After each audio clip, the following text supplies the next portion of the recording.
Барлықтарыңызға қайырлы күн. Мен бүгін сіздерге өзімнің Instagram каналымда айтқандағыдай 910 форманы қалай IP-лар үшін телефонмен тапсыруға болады, соны көрсеткім келеді. Бұл жерде тек қана 910 форма емес, кез келген форманы дәл осылай телефон арқылы жасауға болады. Ол үшін сіздердің қолдарыңызда телефон болу керек. Телефоннан сіздерге Google Chrome'ға кіресіздер. Поисқа кабинет налогоплательщика деп жазасыздар. Мінекей ашылды. Енді осыны ашасыздар. Мінекей кірдік. Мына жерге настройкаға кіресіздер. Настройка списка форм деп тұр. Соны басасыздар.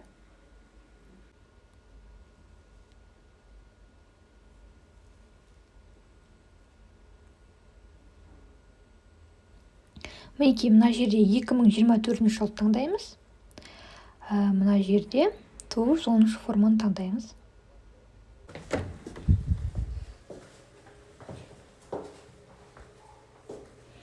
Так, енді мына жерде полугодие бізде екінші полугодие, год 2024. Не ведет бухгалтерский учет, бізде IP-лар бухгалтерский учет жүргізбейді. Форма, вид декларация очередная, резидент бұл кісі бізде. Енді мына жерде ең бірінші доход дегенге өзіміздің доходымыз жазамыз. Бұл кісіде доход бізде, мысалы, әркім өз доходын жазады, бізде, мысалы,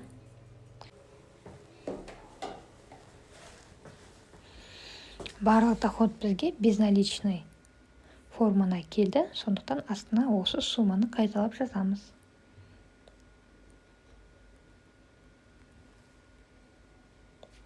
Бізде работник жоқ. Енді дәл осы компьютерден тапсыруға болады.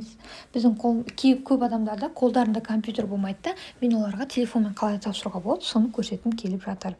Сондықтан бұны компьютермен де жасауға болады. Компьютермен әрине ыңғайлырақ болады. Доход. Для соцотчисления бізде минимальный заработная плата 85 мың теңгені құрайды. Барлық жерге 85 мың деп жазамыз алты строкаға.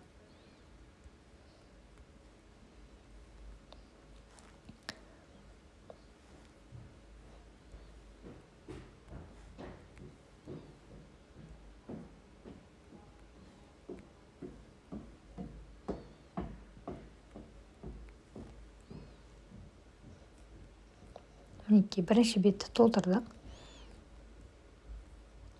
Екінші бетке. Так, мына жерде пенсионный взнос бойынша доход көрсетеміз. Ол бізде минимальный доход 85 мың.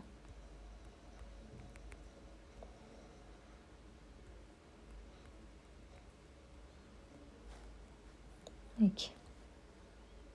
Қарап алыңыздар.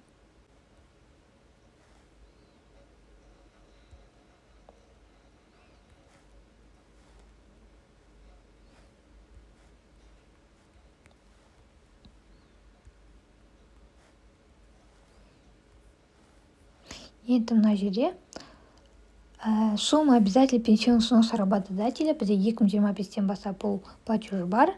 Бұған ай сайын біз 85 мыңның 1,5% төлейміз. Ол бізде 1275 теңге ай сайын. Бұны жаңағы 75 жылдан кейін туылғандардың барлығы осы платежді төлейді. Ол туралы менде жеке видео бар. Кім бұл теманы бірінші рет көріп тұр, мені видеомды көре аласыздар YouTube каналдан.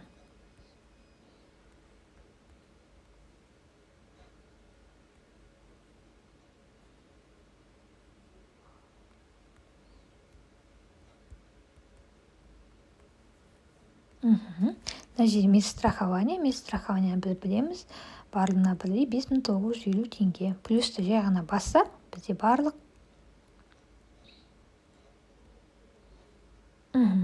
Так, енді сіздерде IP болса, және доход, жұмысшылардың доходтары болмаса, жұмысыңыз болмаса, онда сізге тек қана жаңағы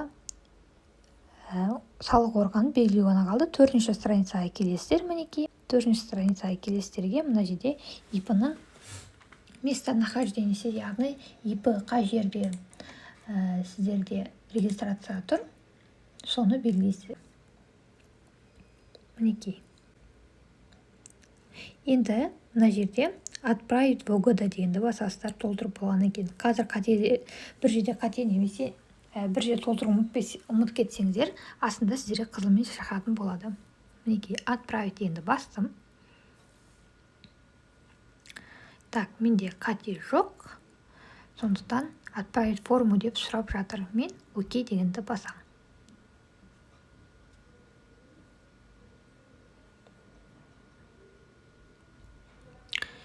Мен телефон тапсырғандықтан маған кодпен ыңғайлы. Қазір маған код келеді, сол кодты жазатын боламын. Мінекей бізде отправление успешно деп шықты. Енді бұны тексеру үшін мына үшінші форму налоговой отчетностьге кіреміз де журнал форм дегенді таңдаймыз. Мінекей дәл осылай отчет тапсырғаннан кейін, отчет полностью отработкадан шыққаннан кейін сіздерге уведомление шығады. Ол уведомление бойынша сіздердің ай сайынғы төлейтін платеждарыңызда шығып тұратын болады. Ол туралы мен жеке разбор жасап видео жасаған болатын. Сол видеоны YouTube каналымнан да көріңіздер. Ал енді видео ұнаса лайк басыңыздар. Тура осындай мен сияқты отчет тапсырғыңыз келсе, телефон арқылы комментарийға отчет деп жаза кетіңіздер, және де достарыңызбен, туыстарыңызбен бөлісіңіздер. Назарларыңызға рахмет.